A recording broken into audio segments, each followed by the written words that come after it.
In this video, we're going to be discussing why you should make your lockdown defender at 6'9". So we're going to be focusing mainly on defense in this video. And now, if you consider yourself to be a very good lockdown, there's different ways of making a lockdown. But I think this year, because you're going to be versing or you're going to be playing different kinds of builds, you're going to be playing slashers, you're going to be playing play shots or whatever you want to call them. So you need to make sure your build is as versatile as possible. You need to be able to guard the perimeter, but also you want to be able to guard the inside. Now, if you're probably wondering, oh, why does it matter? I can make my build 6'8", 6'6", or 6'9". There isn't that much of a difference, but yeah, there is actually a big difference. As you guys understand the tier system this year, we've got tier 1, tier 2, and tier 3. Tier 1 being the cheapest, tier 2 the second cheapest, and tier 3 is going to cost you the most for your badges. So let's take a look at the 6'8" lockdown build, for example.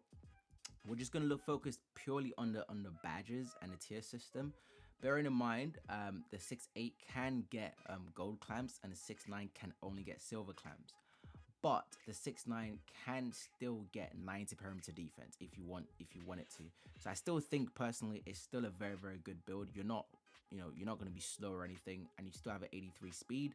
Whereas if you're 6'8", you have like an 85 speed. So there's only 2 difference in the speed. So we're gonna go straight into the badge and why it's important for you guys to know the difference between a 6'8" and a 6'9". So as a lockdown defender, let's just max out these 2 attributes so I'm able to show you.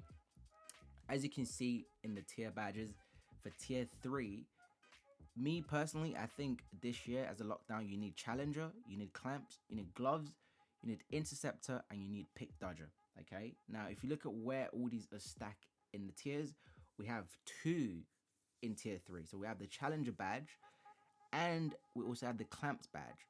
They're both tier 3. Now, of course, you can always, call one of these badges, but essentially they're quite expensive to get them. Okay, now if you want to get, if you want to get some blocks in there, maybe you're some kind of lockdown that likes to play a bit of defense in the paint. Now you also have anchor in tier 3. So you have 3 badges that you need to focus on that you need to get. They're all in tier 3. And you have pick dodger, which is tier 1, which is quite cheap, right? You've got gloves, which is tier 2. And even if you max out your wingspan, which is already maxed out, your still is maxed out, you still can't get any higher than silver gloves, okay? Now, the difference between this and a 6'9", so once we go to 6'9", bearing in mind how the tiers work, if we do the minimum weight, the only difference, guys, between the 6'9" and the 6'8" and under is you can only get silver clamps. But like I've said, as long as you have ankle braces quite high, you should be completely fine. No one's going to stun you. And I think as a 6'9", you're a lot more versatile because you can actually guard bigger players, including centers. But also you can save a lot more on your attributes. So if we go, bearing in mind how the 6'8" worked, we had 3 important badges in tier 3. So they're going to cost you quite a lot to get them.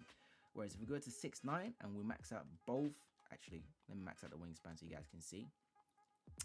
So if we go 6'9" minimum weight and we go back on defense, as you're able to see, if we go both max attributes. Now, like I've said, your important badges as a lockdown this year is challenger, interceptor, clamps, and pick dodger, okay?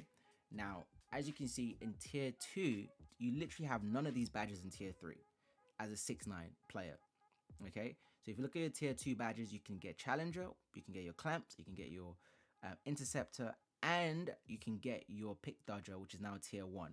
So what that means is you actually save a lot more of your points if you make a 6'9" lockdown. Bearing in mind they're very similar in terms of stats, okay? And if you're a good defender, okay, you're going to be completely fine whether you're 6'9" or 6'8". But the difference is you get to save a lot more on your points. There's also another important difference between a 6'9" and any builder 6'8" and under, okay? Now that is with the finishing category, okay? So if we go to 6'8", and this is very similar, guys, for 6'7" and 6'6", I've looked at it. So if we go max wingspan again, minimum weight, now we're gonna focus on the finishing. So as a lockdown, maybe you wanna be a good defender and a good shooter, or you wanna be able to dunk the ball. So let's max out the drive and dunk. So here's an important stat. So we have posterizer, which is tier 3, and we have limitless takeoff, which is also tier 3. So for you to get these finishing badges, they're going to cost you a lot more, okay? So because you have 2 important badges in tier 3, posterizer and limitless takeoff. Whereas if we go back and then we go to 6'9", minimum weight, max wingspan, and we go back into the builder system. Once we max out the drive and dunk, as you're able to see, now limitless takeoff is only going to cost you tier 2. Now, of course, post rise is still tier 3, so that's still quite expensive. But the most important thing is you're able to save at least 2 badge points by literally going from 6'9" to 6'8". And bearing in mind, there isn't a crazy difference. So for me personally, given the fact that you're able to save attributes on your defense, and also you're able to save attributes on your finishing, it's actually much better for you to make a 6'9" build, whether you want to max out your finishing or you want to max out your shooting.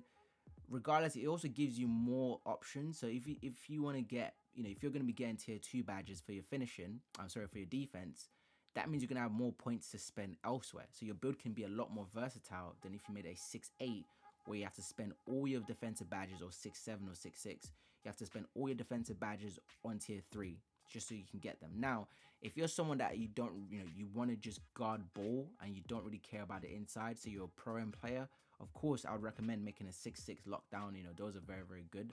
But if you're someone that plays park, for example, you play park, you play different kind of game modes, and you're quite versatile in terms of what games you play, I would definitely recommend making a 6'9" over any other builds. Again, just because you're able to save your attributes, and you don't have to spend all these tier 3 badge points on defense anymore. They're all literally in tier 2, and that just gives it a bit more versatility on the build. So for me personally, I would definitely recommend making a 6'9" lockdown over the other builds. And if there's any other questions, if there's any other builds you want me to make, I've literally been in this builder for a long time. I've studied this builder quite well now. I know exactly the difference between what height, what build. And just so you know, guys, regardless of what position you make this build, whether it's a point guard or center, it's exactly the same badge category. The height are the same. You get the same kind of badges for each height, so it doesn't really change at all. The only difference, of course, is your weight. So at point guard, you can be the skinniest 6'9", which of course gives you more speed. Whereas if you make a center 6'9", you're not going to be able to get the same level of speed just because your weight limit is capped. So that's pretty much the video. The 6'9", again, just allows you to save a little bit more attributes, and you can still play godly defense, so it's not really going to change anything. And that's why for me personally, I recommend you making the 6'9" over the 6'8". But again, it completely depends on your play style as a defender and what mode you're mainly going to be playing in.